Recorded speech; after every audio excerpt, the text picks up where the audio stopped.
Laura Sarabia, una voz cercana al presidente, comparte su perspectiva, su salida del gobierno ahora en una entrevista. Descubre los detalles de su salida. Ella, la voz más cercana al presidente, Laura Sarabia, figura clave del poder. Hoy, por primera vez, habla de frente, en La Raya, con Cecilia Orozco. Recuerda, suscríbete, comenta, comparte y activa la campanita. Así estarás informado de noticias que ocultan los medios tradicionales. Porque la verdad no se transmite por RCN ni por Caracol. Hola, soy Cecilia Orozco. Bienvenidos al podcast de la revista Raya. Hoy con Laura Sarabia, la funcionaria más cercana al presidente Petro y yo podría decir, dice el país, la más poderosa de la administración en estos 3 años. Ahora Laura Sarabia sale del gobierno. Interesante hablar con ella sobre el manejo del poder en una mujer tan joven, apenas tiene 31 años. ¿Y qué pasó con su relación con el presidente que últimamente aparecía alejada, distanciada y casi retirada a la fuerza? Laura, muchas gracias por estar en el podcast de la revista Raya. No, a ti por invitarme, Cecilia. Bueno, ¿cómo va esta vida ahora de civil, fuera del gobierno? Hoy es mi primer día, vamos a ver cómo va transcurriendo los días y el tiempo. Creo que va a ser un golpe fuerte, ¿no? De todas maneras, porque el cambio de vida que usted tuvo de pasar de ser, de todas maneras, ser una empleada, pues una trabajadora, una funcionaria, pero a ser casi la persona más importante del gobierno después del presidente, a volver a la calle, pienso que por lo menos emocionalmente debe ser duro. Es un cambio de rutinas drástico, un cambio de tiempos, pero bueno, es un tiempo para dedicarse a la familia y para nuevos retos que seguramente vendrán. Hay que decirlo de todas maneras, usted de la cercanía que tenía con el presidente, que pues todo el mundo lo sabía, todo el país lo sabía, de pronto hubo un cambio brusco como intempestivo y su salida fue también, se veía venir, pero un poco estrepitosa. ¿Cuándo se empezó a dañar esa relación de cercanía, de amistad, de trabajo y de colaboración tan intensa con el presidente? Yo puedo decir que no considero que se haya dañado la relación, sino como toda relación pasa por diferentes momentos. Obviamente es muy distinto estar en la oficina de al lado y compartir el día a día con una persona, allá no compartir el día a día, pero nuestra relación siempre fue de mucho respeto, de mucho cariño. Incluso recuerdo que las últimas palabras y mi última conversación con el presidente Petro fue sellada por un abrazo de siempre íbamos a estar ahí el uno para el otro independientemente de los lugares en los que estábamos, y el presidente Petro siempre tendrá mi respeto, mi cariño y mi amistad. De todas maneras, la salida de la Cancillería no fue brusca, digámoslo así. ¿Por qué? Pues yo hubiera querido, y no te lo voy a negar, hubiera querido hacer muchas más cosas en la Cancillería. Teníamos muchos planes, estábamos fortaleciendo un equipo, estábamos enfrentando nuevos desafíos en la política exterior, trazando nuevas líneas, y decirte que no me hubiera gustado hacer más sería mentir, pero bueno, es el momento y para todo en la vida hay un tiempo y este fue mi tiempo en la Cancillería.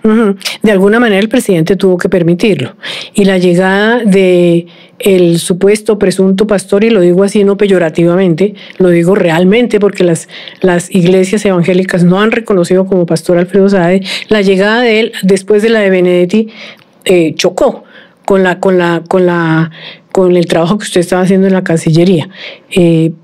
Porque empezaron a quitarle funciones, el hecho de los pasaportes, que de pronto sabe que no tiene esa función, la asumiera, el lío de los pasaportes o la licitación o lo que se vaya a hacer, el convenio con Portugal, pues era una forma de quitarle a usted como su espacio, ¿no? Era como diciéndole váyase.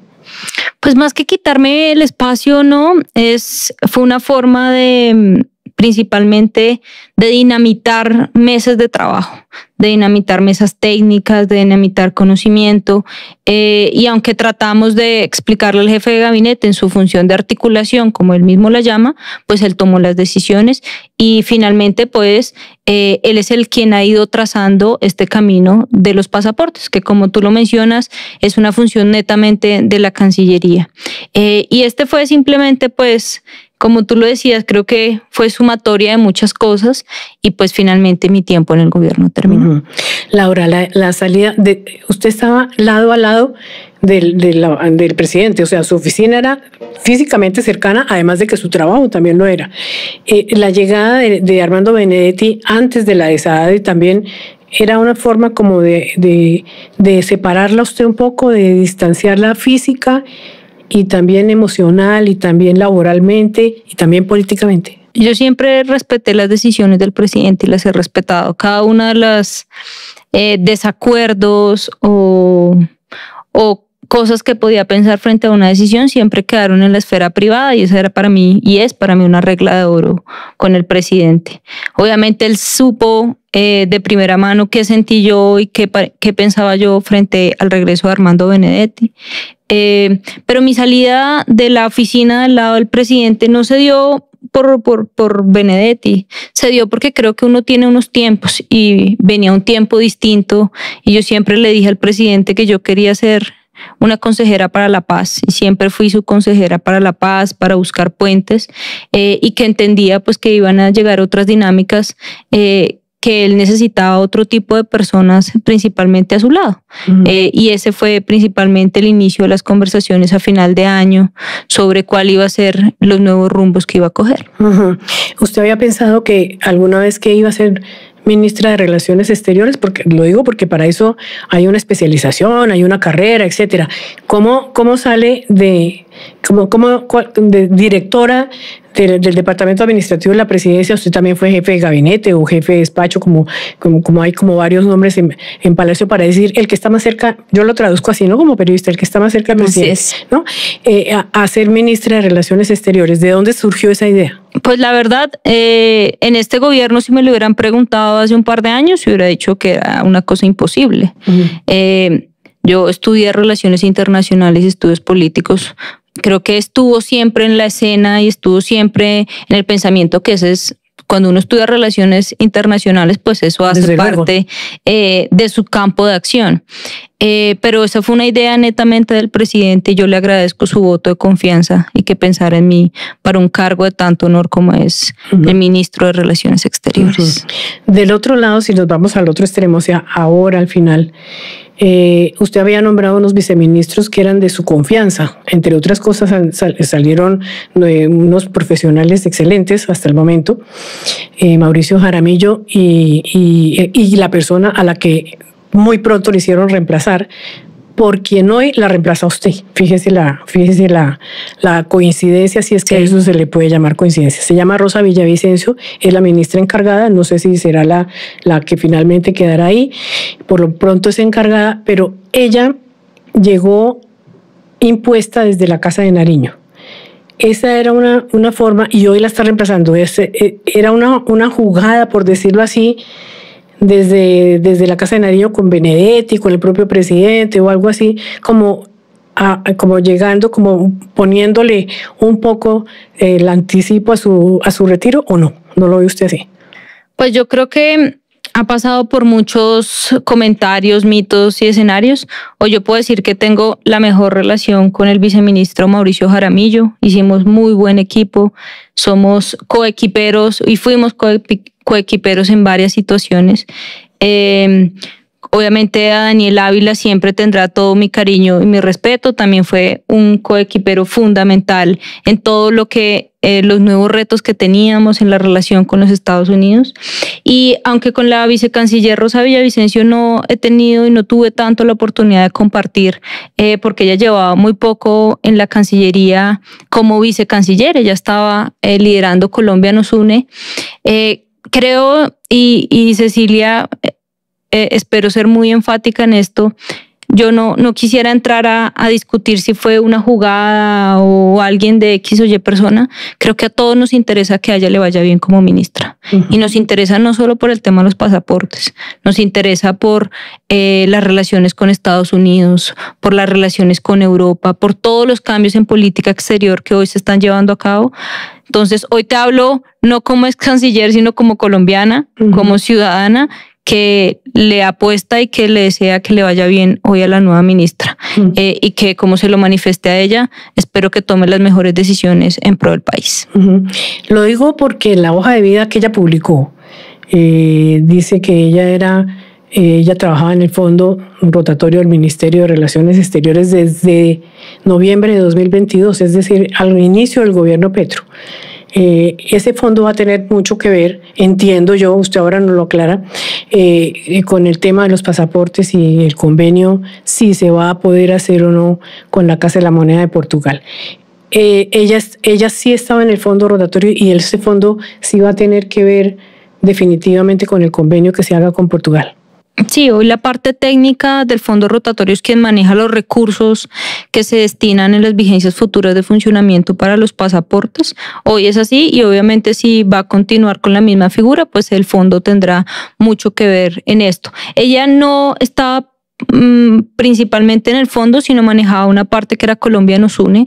Colombia nos une es ese programa que se da atención a todos nuestros connacionales y a la población migrante que está no solo en nuestro país, sino en varios lugares del mundo, y ella era la encargada y la coordinadora de ese grupo de trabajo. Tenía mucho que ver con todo el tema de migración, el tema consular, y eso llevó haciendo durante estos últimos años. Y ella aparece ahora al lado de Saade precisamente hablando del tema de los pasaportes. ¿Por qué termina, sabe usted, tiene la respuesta, por qué termina Saade encargado de un convenio que no tiene nada que ver con la jefatura de despacho, con la administración de la Casa de Nariño, ni de los temas de la Casa de Nariño? La verdad, esa es una respuesta que no puedo darte porque no la conozco.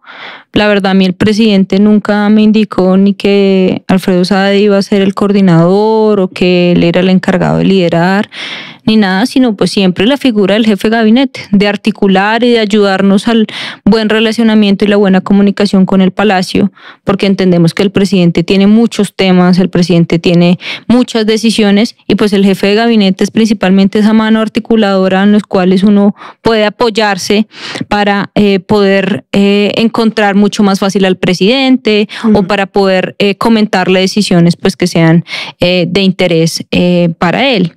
Entonces, pues no sé la verdad si fue una autoproclamación como lo definí hace un par de días o si definitivamente fue una decisión del presidente. El día de ayer estuve entregándole todo el empalme a la ministra Villavicencio sobre el tema de pasaportes, todo lo que hemos hecho durante estos 5 o 6 meses, todo lo que se ha ido conociendo, documentos, la ruta de trabajo que nosotros habíamos trazado y todos los escenarios que ella pues tiene que tener en cuenta y tomar las decisiones en los próximos días. Esto sí me lo va a poder contestar porque usted lo ha estado trabajando en los últimos meses.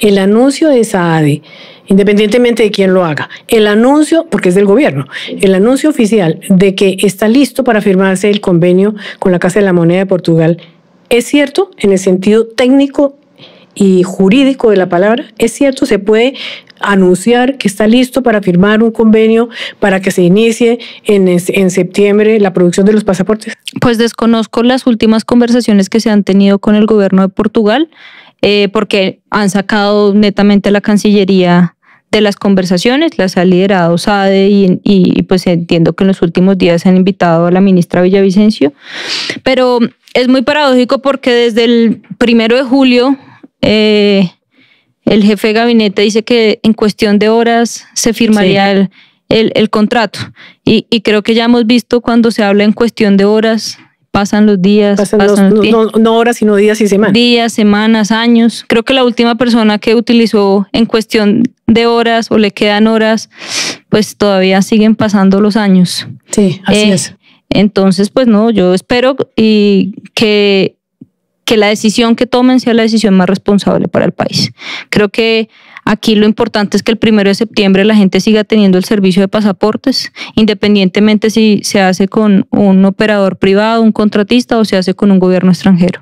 Es que sigan teniendo pasaportes con un precio accesible, con unos tiempos de entrega que sean eficientes como lo son hoy y sobre todo pues que contengan todos los indicadores de seguridad que hoy tiene el pasaporte.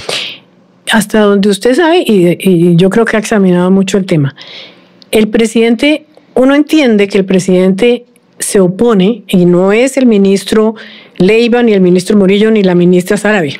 Es el presidente de la República el que se opone a que se haga una firma de ese convenio de la producción de pasaportes con la firma Thomas Regan Sons.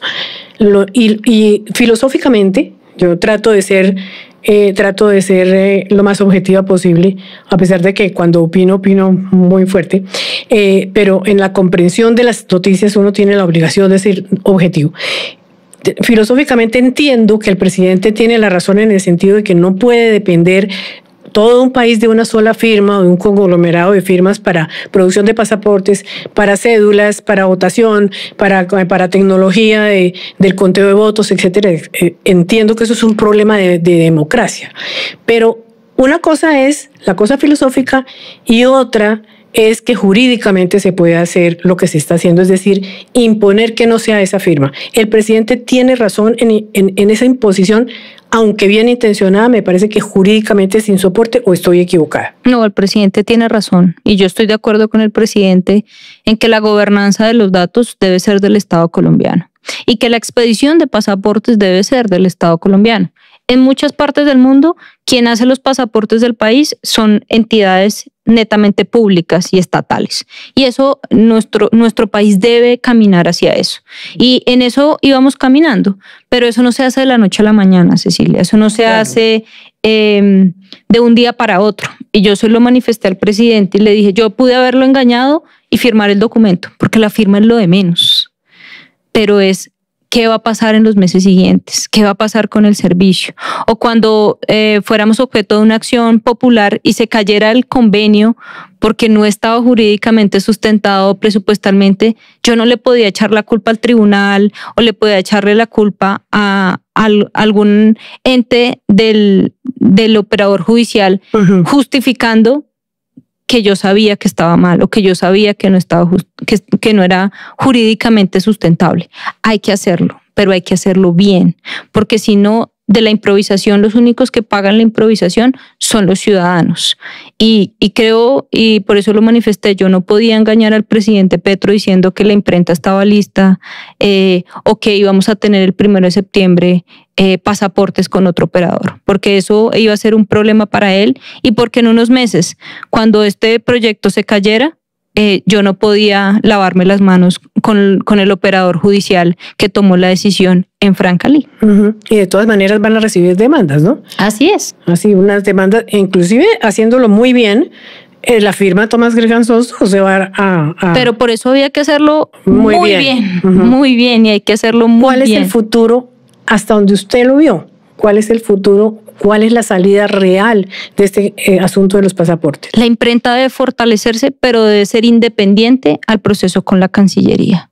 Es una entidad totalmente independiente y debe fortalecer su estructura, debe fortalecer sus máquinas, debe empezar a hacer el periódico, hacer las cédulas de extranjería bien y hacer los pasaportes. Pero eso necesita un periodo de transición y ese periodo de transición alguien lo debe asumir. Mi propuesta, como se lo dije al presidente, era que se asumiera una urgencia manifiesta de 11 meses con Thomas Greg, porque es lo que permite la ley. No es porque yo los escoja, es porque ellos son el último operador de la Cancillería y me permite la ley hacer la prórroga. Pero no es porque yo lo decida, es porque es lo único que me permite la herramienta la ley. Hoy, si ellos encuentran otra herramienta, perfecto. Pero aquí lo importante no es que termine haciendo una vuelta en que el tercero termine finalmente siendo el privado. Claro. Y que entonces no hagamos exactamente nada. Entonces esas son las discusiones, pero este debe ser, y yo lo manifestaba, yo no le puedo decir al colombiano que hoy paga 180.000 por un pasaporte que mañana va a tener que pagar 350.000 o 300.000. ¿Por qué? Claro, hay que explicar. O porque el colombiano, si hoy usted saca su pasaporte a las 8 de la mañana, puede tenerlo a las 3 de la tarde ya en físico y que ya no va a ser así, que ahora tendrá que esperar 3, 4 días o 15. ¿Por qué cómo le iba a explicar yo eso al colombiano? O que hoy el pasaporte colombiano es uno de los pasaportes más seguros y eso nos ha abierto las puertas para que podamos entrar a Europa sin visa Schengen, para que podamos entrar a muchas partes del mundo sin visa. Y hoy el pasaporte nuestro es un pasaporte que genera seguridad en el mundo. Si eso va a cambiar, ¿cómo le voy a explicar a esas entidades internacionales que este pasaporte que estamos cambiando va a tener la misma seguridad? Claro. Eso toma tiempo, eso no se hace de la noche. Bueno, ¿por qué no fue posible hacer eso en 3 años de gobierno que van? Ya el último parece imposible, pero ¿por qué? Son 17 años que estamos cambiando, Cecilia, y han pasado muchas cosas. Y yo creo que pasa principalmente por no ser concretos en la información y por querer vender cosas que decimos que se hacen de la noche a la mañana y no se puede. Hay que hacer transiciones y esas transiciones toman tiempo, toman estudios financieros, estudios jurídicos y lo que puedo hablar es por mi administración. Yo en estos 5 meses encontré un camino recorrido por el ex canciller Murillo, un camino que él inició, que estableció con Portugal, y lo que queríamos hacer era fortalecer ese camino, fortalecer para que pudiéramos tener las mejores condiciones para nuestro país y para que, lo que le digo, para que esto no sea simplemente un documento que firme y me lleve el aplauso del presidente, pero que se caiga a los 3 y 4 meses y tengan que volver a hacer una licitación donde posiblemente seguramente otro gobierno se la gane el mismo operador privado. Entonces yo sí quería entregarle al presidente un proceso estructurado, pero sostenible. Y el canciller Leiva, lo quiero devolver porque él tuvo expresiones muy fuertes contra usted, así como las ha tenido contra el presidente. ¿El canciller Leiva sí hizo algo? Me refiero a unas declaraciones fuera de su función oficial de la embajadora o ex embajadora Laura Gil, que refiere como maltrato misógino, ¿no? Sí, detestaba a las mujeres y las maltrataba. Yo tuve que presenciar gran parte de lo que le pasó a Laura en su momento y lamenté mucho y se lo dije al presidente que creía que estaba tomando una mala decisión de que la que saliera tenía que ser Laura y no el ministro, pero bueno, esa fue su decisión. Creo que él después en este tiempo lo ha entendido y ha visto realmente cómo eran las cosas. Creo que del ex canciller Leiva solo puedo hablar 2 cosas y lo pensaba en estos días. El ex canciller Leiva no pudo decirle no al presidente. No le dijo, no, presidente, esto no se puede hacer. Esto no. Recordemos que él mismo dijo, a mí que me notifiquen en la tumba, porque él estaba defendiendo y él era el principal defensor del presidente y de esa decisión. Pero lo que eso pasó es que lo suspendiera la Procuraduría, que lo sacara realmente del cargo, y eso lo que hizo fue llenarlo de rencor y de odio hacia el presidente, cuando finalmente la culpa fue de él, de no poder decirle al presidente en su momento, presidente, eso no se puede hacer, o esto no se puede, esto... Y yo no quería llenarme de rencor ni de odio hacia el presidente, porque ya vemos en lo que termina el odio y el rencor. Sí, así es. Y segundo, lo que más me dolió del ex canciller Leiva, que la verdad lo tenía, siempre tuvimos muy buena relación cuando estuvo en el gobierno, nunca, al contrario, le tenía mucho respeto de por sí, por su experiencia, por lo que significaba para el país. Pero tenerle que explicar a mi hermana de 10 años qué significaba satisfacer las necesidades personales de otro, del presidente, fue muy difícil para mí. No solo personal, profesional, sino, eso sí, puedo decir que desde ahí yo solo tengo palabras que me parecen miserables para el canciller Leiva. Porque creo, y lo manifesté hace un par de días, él no merece el título de ex canciller, porque uno realmente es un honor haber estado en la Cancillería, es un honor que el presidente le entregue a uno esa batuta y uno pagarlo de esa forma. Creo que eso no es ni demócrata, ni lo hace a uno mejor ciudadano, mejor colombiano. Vuelvo al término de la misoginia, el odio con las mujeres, contra las mujeres, porque él, ¿por qué tenía que mencionarla a usted con relación a supuestas necesidades personales del presidente al mismo tiempo que al presidente le están diciendo, y él se lo dijo después, drogadicto y otras cosas? Como si usted fuera, ¿por qué no uno de los muchos hombres muy cercanos o funcionarios, estoy diciendo, ¿no? Muy cercanos del presidente, si no tenía que ser usted? Fue una expresión, así como la hizo con otras mujeres, unas expresiones de alguna manera inaceptables, pero para usted en su momento está relatándolo ahora. pero le dieron dolor personal, por supuesto. Mucho porque, pues lo que le digo, el simple escenario de yo tener que explicarle eso a mi hermana de 10 años fue muy doloroso. No solo personalmente, porque yo jamás, y el presidente es el hombre más respetuoso que yo he conocido con las mujeres, y para que el ex canciller Leiva venga y defina que yo estoy al lado del presidente por esto o que yo soy canciller por esto, creo que es muy bajo, porque eso no se lo merece ninguna mujer. Ninguna mujer puedo decir que está en un cargo o en un puesto porque está o porque es cercana a un hombre o porque lea algo a un hombre. Creo que eso... Por supuesto. Quiero volver atrás, Laura, para preguntarle en el trino que el presidente hizo despidiéndola a usted, en un trino inusualmente amable, porque él suele ser muy duro con sus exfuncionarios, incluso con sus funcionarios, como si recordamos el Consejo de Ministros famoso, fue inusualmente amable con usted, pero metió una pequeña palabra que me dejó pensando a mí, que dice nunca dejarse conquistar por la codicia.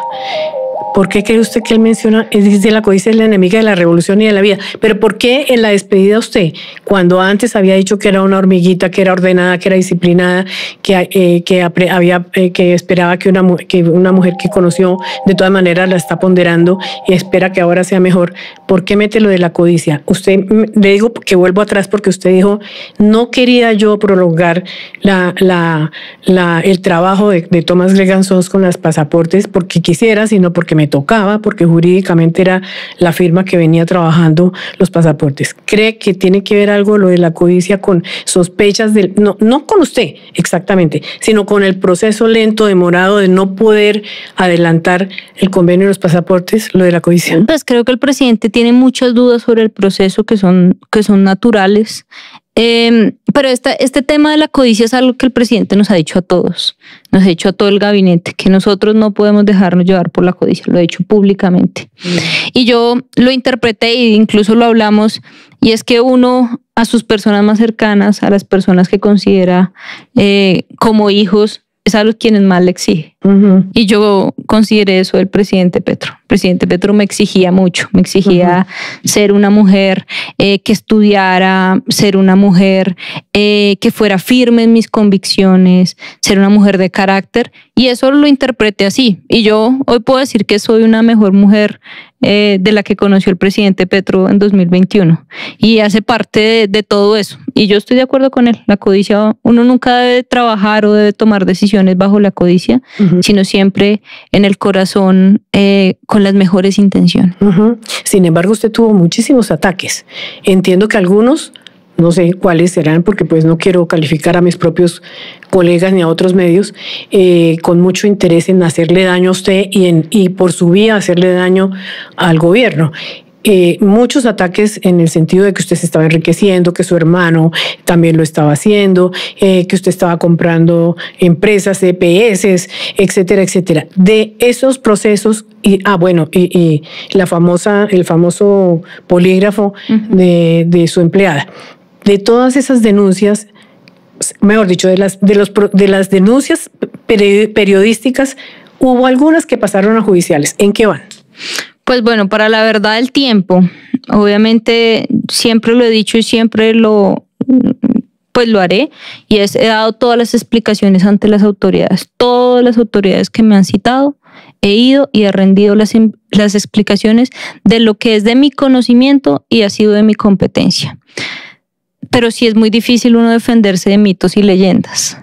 Y eso fueron muchas de las cosas que se tuvieron que hablar en la prensa, de mitos y leyendas, de rumores de pasillo, de fuentes que nunca denunciaron. Y hoy yo puedo decir que hoy es mi primer día de desempleada, entonces hoy tengo que salir a buscar trabajo como cualquier otra, porque yo vivo de mi sueldo, y porque Alejandro tiene que seguir yendo al colegio, porque tengo que seguir haciendo, Alejandro es mi hijo, porque tengo que seguir haciendo mercado en mi casa. Entonces ni soy millonaria, ni me enriquecí, ni tengo EPS, ni nada de eso, y hay que volver a la vida real, y mi vida real es esa. Mi vida real es que yo vivía de mi sueldo y tengo que seguir haciéndolo. Y en lo judicial, estoy a la espera de las decisiones. Como te manifesté, he rendido todas las declaraciones que me han pedido, documentos y demás, y lo seguiré haciendo, porque para la verdad el tiempo, y lo manifesté hace un par de meses cuando se empezó a rumorar mi salida en noviembre del año pasado, y es que yo lo único que tengo es mi nombre, y eso sí lo defiendo como una leona y lo defenderé hasta el último minuto. ¿Usted cree que el presidente Petro tuvo alguna duda sobre su conducta o sobre el involucramiento posible de su hermano o de sus allegados en alguna de esas denuncias que se hicieron, o nunca dudó de pues usted? Uno no nombra canciller a una persona en la que no confía o en la que cree que está en un acto pues que él considera de corrupción. Presidente Petro, usted lo conoce, es tajante y es muy enfático con la gente que cruza precisamente eso de la codicia. Y yo no hubiera sido canciller principalmente si él tuviera alguna duda sobre mi actuar. Seguramente tampoco la habría despedido con el afecto que parece que tenía ese trino. Pero entonces, al mismo tiempo, el presidente actúa a veces de una manera contradictoria. Es muy difícil de entender. Lo entenderá usted, seguramente muy pocas personas más.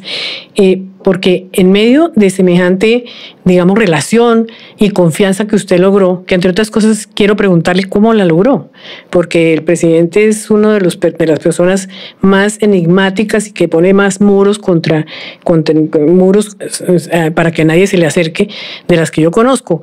Digo, profesionalmente, no lo conozco personalmente tan de cerca como mi función de periodista, pero le quería preguntar por qué en medio de todo ese privilegio de relación que ustedes tenían, él mete, después del ruido de Armando Benedetti, de volverlo a traer, después de las grabaciones tan fuertes y tan groseras, hay que decirlo, que se conocieron en contra suya, a gritos también, y también muy agresivas contra usted. Pues yo creo que usted lo dice, hay muy pocas personas que logran entender al presidente Petro. Creo que entenderlo a veces es muy difícil. Yo todavía no lo he entendido en algunos aspectos. Pero creo que él es sabio para tomar decisiones y también sabio para reconocer cuando se equivoca. Y él le está dando una nueva oportunidad a Armando Benedetti y él lo manifestó. ¿Pero por qué? ¿Por qué darle una nueva oportunidad a Armando Benedetti? Pues habría que darle la oportunidad a todos los malos del mundo. Pues digo yo, porque es que lo que digo es que después de esas grabaciones, o sea, esa conversación que él tuvo con usted, que Benedetti tuvo con usted antes de que regresara al gobierno, es un comportamiento inaceptable. Y es inaceptable éticamente, y sobre todo con relación a la moral pública. No es fácil entender que el presidente le dé la oportunidad en semejante cargo y con semejante poder que le dio. Pues Cecilia, yo no te puedo hablar ni puedo calificar el comportamiento del presidente. Creo que sería irrespetuoso de mi parte. Eso es una pregunta que obviamente él tiene que responder y ha respondido. Yo lo que te puedo decir es que frente a esa conversación con Armando Benedetti, pues yo he dado mis interpretaciones, he contado ante las autoridades pues lo que ha significado para mí, lo que creo, lo que se dijo, he entregado todo eso, y obviamente las autoridades son las que tienen que calificar ese hecho como tal. Desde lo personal, yo hoy te puedo decir que yo en medio de todo esto decidí perdonar a Armando Benedetti. Personalmente, eso no tiene nada que ver con las investigaciones. Obviamente las investigaciones andarán y tendrá que concluir con algo, pero yo sí quise liberarme de ese peso y perdonar a Armando Benedetti. Finalmente él y yo recorrimos, para bien o para mal, un camino largo. Yo crecí, empecé mi carrera con Armando Benedetti y hemos tenido que compartir muchos escenarios. El destino así no lo ha planteado. Y creo que en la última etapa y en este último mes pues muchos se preguntaban por qué decidimos hacer las paces, y es porque antepusimos nuestras funciones como ministros y finalmente la gente está cansada de ver pelear la gente, de ver el uno del otro cuando el país sigue como está. y nosotros no queríamos, o personalmente yo no quería ser parte de eso. Esto sí ya es curiosidad casi femenina. ¿Cómo se dio ese acercamiento? Porque no había forma. Él también hablaba muy duro en los micrófonos contra usted. Sí, creo que ambos fuimos muy duros, pero en medio de esta reconciliación, en medio de estas conversaciones, ambos decidimos sentarnos y conversar de lo duro, de lo difícil, y de empezar a reconstruir esa confianza. Hoy no somos los mejores amigos, pero sí podemos ser colegas y hemos trabajado como colegas los últimos días. En realidad, toda la historia suya con el gobierno y con el presidente Petro empieza con Benedetti. Así es. ¿Cómo logró usted, entonces vuelvo al principio de esta entrevista, cómo logró usted la confianza de un candidato, Gustavo Petro, que desconfía mucho? Que era desconfiado, ahora lo es más, creo yo, habiendo pasado por toda la presidencia y todo lo que ha sucedido. ¿Cómo logró la confianza siendo usted una completa desconocida para él, aunque lo era de Benedetti? Era conocida de Benedetti. Pues la verdad no te podría decir que me dediqué a que el presidente confiara en mí y demás, porque nunca hubo un plan como tal en eso. Yo hice mi trabajo con Benedetti, de la mano con Benedetti. Tú que de pronto estuviste en algunas partes de ese momento, yo apoyé a Benedetti en la campaña y lo apoyé para que todo saliera bien. En medio de mi embarazo empecé a conocer y a compartir con ambos muchos temas personales, muchas conversaciones, y así fue que en el ámbito fuimos construyendo una relación, construyendo confianza. El presidente Petro me abrió las puertas de su casa, de su familia, de tener una conversación, una relación con Verónica, con sus hijos. Y así fue como con Benedetti. Benedetti también me dio las puertas de su familia, de su casa, y así fue construyendo con ambos esa relación, pues que terminó en que el presidente decidiera que quería que lo acompañara como su jefe de gabinete en ese momento. Y ha sido todos los días se reafirma esa confianza, todos los días se construye, y yo me quedo con ese abrazo, ese último abrazo que me dio el presidente Petro antes de salir de su despacho hace un par de días. En medio de todas las vicisitudes. En medio de todos, creo que ambos teníamos mucha carga emocional, ambos sabemos lo que significa, pero ambos sabemos también que este camino no termina acá y que seguro nos volveremos a encontrar. Usted misma ha mencionado ahora a su esposa Verónica y a sus hijos. Sin querer entrar en la intimidad, por supuesto que todo el mundo tiene derecho a su intimidad, aún los hombres públicos, salvo que haya alguna función que se salga de control, digamos dineros públicos o alguna cosa mal manejo. Derecho a la intimidad tienen los hombres públicos, digo. Verónica Alcocer era muy presente al comienzo del gobierno y de pronto se ausentó del todo y no está en actos, no digo en actos cualquiera, sino en actos oficiales del gobierno. ¿Esa es una decisión política de ella o es una decisión personal? Y lo respetamos y lo dejamos ahí. Pues yo no sería quien para hablar en nombre de Verónica, pero es una decisión personal. Creo que es una decisión por cuidarse de ella. Ella, igual que yo, ha sufrido muchos ataques. Si hacía, si no hacía, si estaba o no estaba, cómo se vestía o no se vestía. Y creo que ella prefirió cuidarse a ella y cuidar su familia antes de la exposición. Y yo creo que eso es respetable. Pero Verónica es una mujer excepcional y es una mujer que siempre ha apoyado al presidente Petro. ¿Y su relación con ella cómo queda ahora? Mi relación con ella, seguiremos siendo muy buenas amigas. Vero ha sido una mujer que me ha abierto las puertas de su casa, que siempre tiene una buena palabra para mí, que siempre tiene un buen consejo, y no tengo para ella sino palabras de agradecimiento y de todo mi cariño. Hemos hablado en estos días, seguro nos vamos a volver a encontrar, seguro tendremos almuerzos y demás, pero ya fuera de todo esto que finalmente era efímero. Volvamos entonces al gobierno.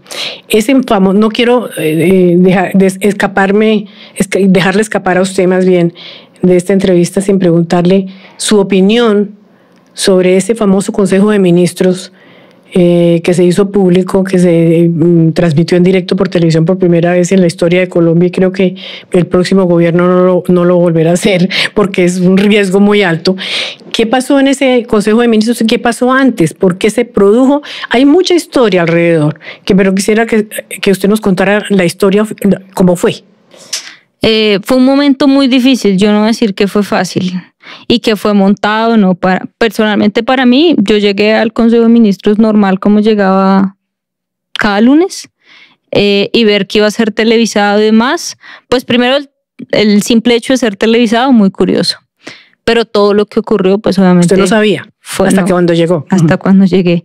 Obviamente fue muy difícil porque...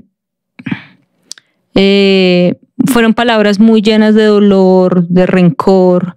Creo que el país, creo que como gobierno quedamos muy mal, en el sentido en Así que, fue. Hay que decirlo. pues que eso no es para, pues la gente está esperando, como te decía ahorita, menos peleas, menos chisme, menos rumor de pasillo, Más y está eficiencia. esperando un equipo que trabaje, un equipo que lleve agua a la Guajira, un equipo que muestre resultados. Y que lo único que estemos mostrando nosotros es cómo nos peleamos el uno y el otro. Eso creo que, pues personalmente puedo decir, no tenía ningún resultado positivo para mí. Y lo otro, pues conocer lo que pensaban muchos de mis compañeros que nunca me habían manifestado nada y que yo pensaba que era una buena relación, también fue difícil. Y esa de pronto es una de las cosas que, si tú me preguntas qué haría diferente, apasionarme menos en las disputas personales. Y creo que trabajar un poco más en equipo nos hizo falta, ser más equipo. Creo que eso nos ha faltado en el gobierno, ser un poco más de equipo. Pero la función que usted tenía como jefe de gabinete cuando estaba en Palacio fueron como 2 años, ¿no? Pues la mayoría de su tiempo en el gobierno. Estuve 1 año, luego salí del gobierno 2 meses, entré al Prosperidad Social por 4 meses y volví otra vez al DAPRO 1 año más. En total, bueno, sí, la más mayoría. O menos 2 años. Sí. ¿Por qué tanta carga negativa contra usted, la vicepresidenta, de Susana Mohamed, Bolívar, no me acuerdo quiénes, pero todos eran una carga como, no sé si era contra el presidente y el pararrayos fue usted, o si era directamente con usted, porque usted precisamente los paraba a ellos en el momento en que querían hablar con el presidente? ¿Qué pasó? Un análisis pequeño, digamos, de lo que pasó en esa relación que usted tenía con ellos, no con el presidente. Claro, yo creo que uno siempre busca un culpable y ahí siempre va a haber un culpable. Y lastimosamente el precio de estar en la oficina al lado del presidente trae eso, porque uno finalmente es el no.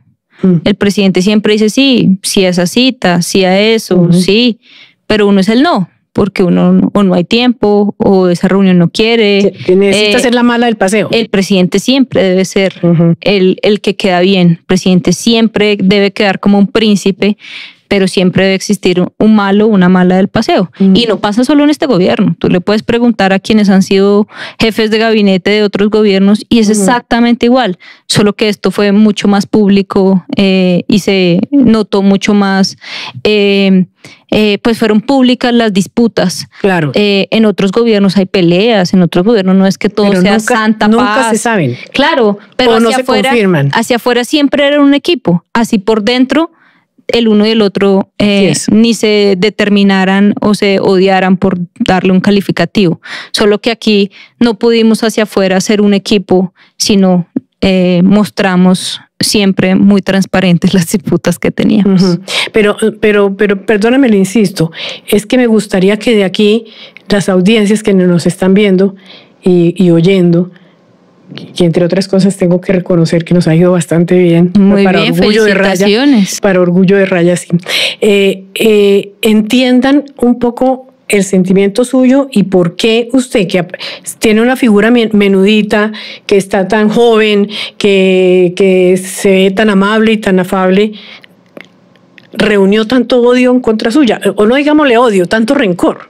Pues yo creo que el tiempo les ha ido dando muchas explicaciones a todos ellos y pueden ver que no era yo, que no era Laura Saravia.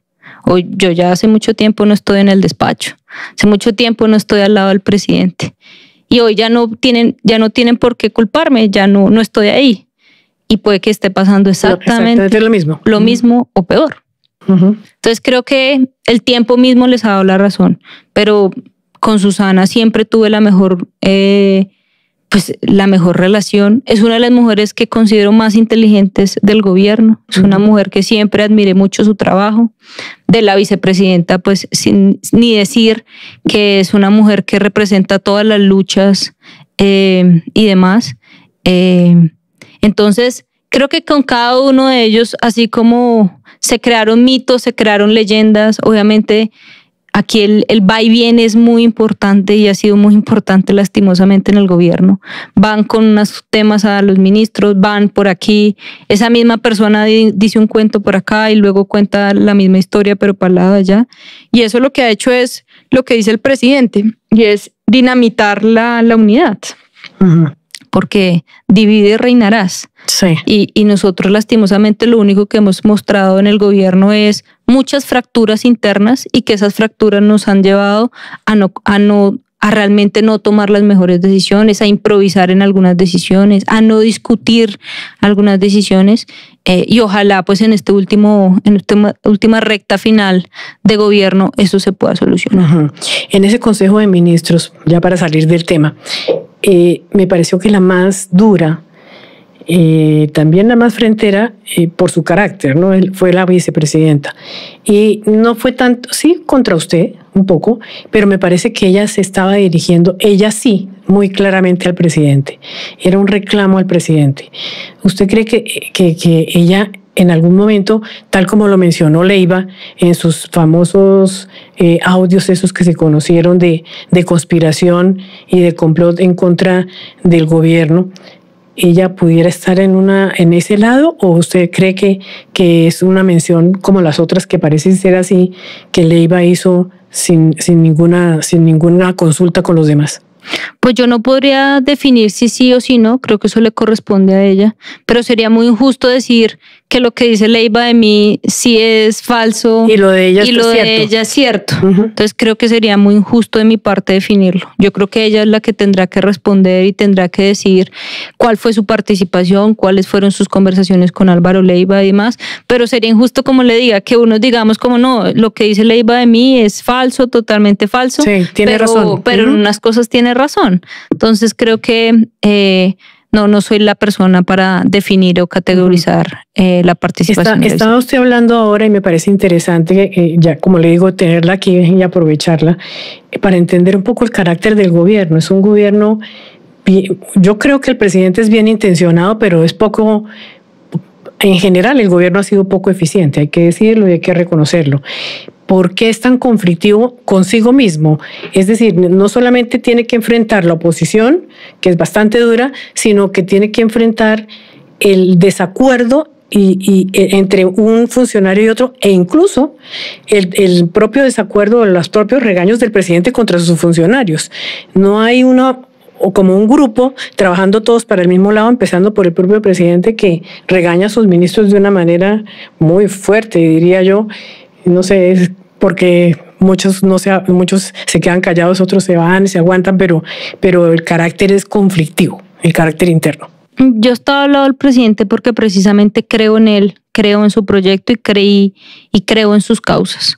Y creo que este ha sido un gobierno que ha puesto sobre la mesa discusiones que ningún otro gobierno lo había hecho. Hablar de derechos laborales, hablar de reforma pensional, hablar del sistema de salud. Creo que esas son discusiones que el presidente ha liderado y que se han puesto sobre la mesa que nunca antes se había hecho. ¿Es cierto? Nos ha faltado eficiencia, nos ha faltado resultados y demás.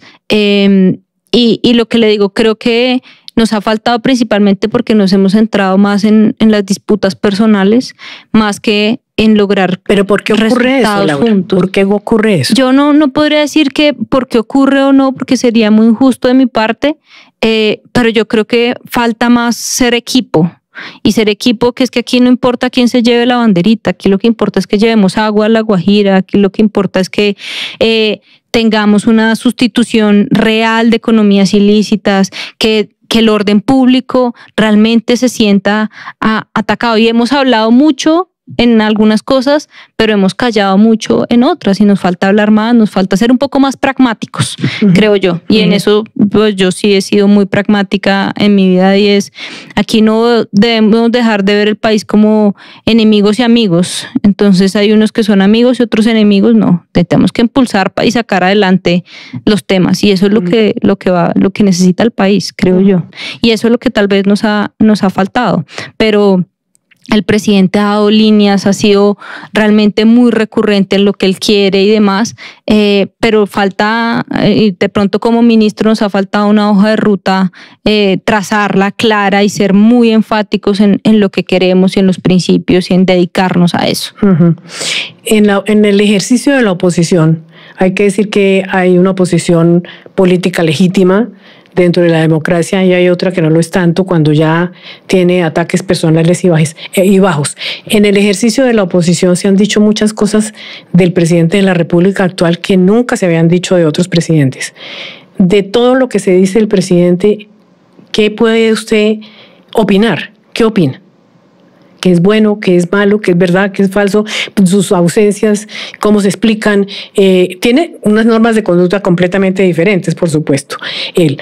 Pero eso no quiere decir más allá de lo que está violentando unas normas que son una costumbre y otros pueden tener otras costumbres. Pero usted, ¿cómo puede explicar esa personalidad del presidente y de lo que se dice de él, qué tan justo o injusto es?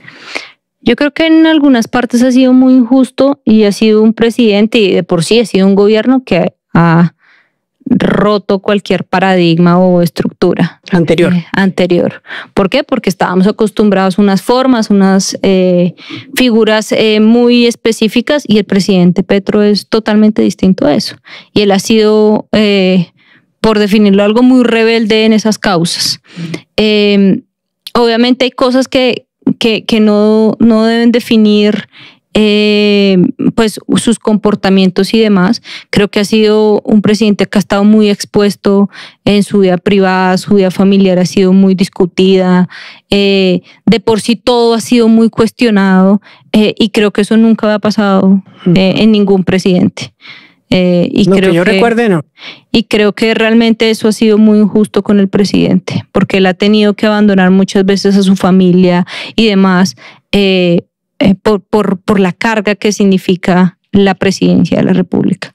Ha sido también un gobierno que ha sido muy expuesto en todas sus decisiones y creo que eso también puedo decir que ha sido muy injusto. Creo que ¿por qué no discutir de la reforma laboral o por qué no discutir la reforma pensional? Creo que el simple hecho de cerrarnos y decir no, es que esto no es así, es que esto no, creo que eso también ha sido muy injusto. Y creo que hay errores de gobierno y debemos ser muy autocríticos en eso, pero también ha habido errores de la oposición en no querer ni siquiera sentarse a la mesa a discutir. Sí. Bueno, ya para terminar, o casi para terminar, ¿usted llegó al gobierno de cuántos años? Llegué al gobierno de 28 años, sí señora. 28 años. Y con la panza un poquito grande porque ya está a punto de tener bebé, ¿no? Ya está, pues sí. Mi hijo nace la semana siguiente que el presidente es elegido. Y, o sea, el niño tiene la misma edad del gobierno. Tiene 3 años, sí señora. Bien. En estos 3 años, o cuando usted empezó más bien, no tenía idea de cómo manejar el poder. Hoy ya lo sabe y está de salida. ¿Cree que el poder la atropelló? Creo que en el sentido emocional, en el sentido de la vanidad personal, en el sentido de la forma como manejó a sus subalternos, etcétera, o fue juiciosa, digamos. Es que el poder, inclusive a los hombres más experimentados y más sabios, sí. A las personas, digamos, no solamente hombres, sino mujeres también, más sabios y más experimentados, les mueve el piso.